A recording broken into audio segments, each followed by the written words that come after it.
नमस्कार दोस्तों, मैं सुखदेव साहू। आज आपको बताऊंगा दोस्तों सीजी ओडिया 160 बीपीएम स्केल है ए शार्प पर दोस्तों।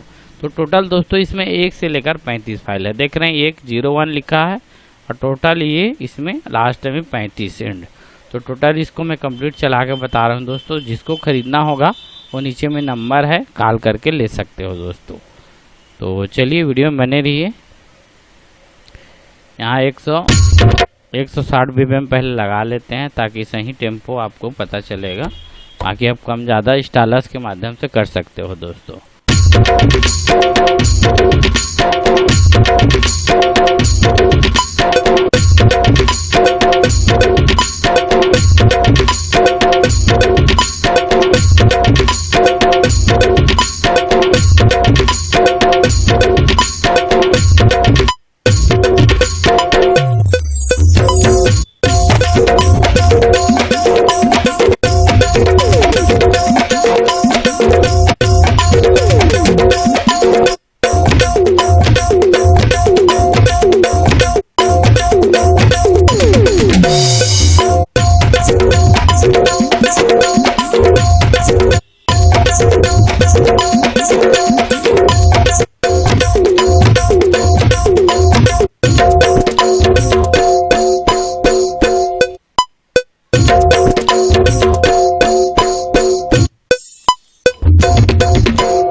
इस तरह का ये लूप था दोस्तों। ये लूप आपको काफ़ी पसंद आया होगा। ओके, थैंक्स, नमस्कार दोस्तों।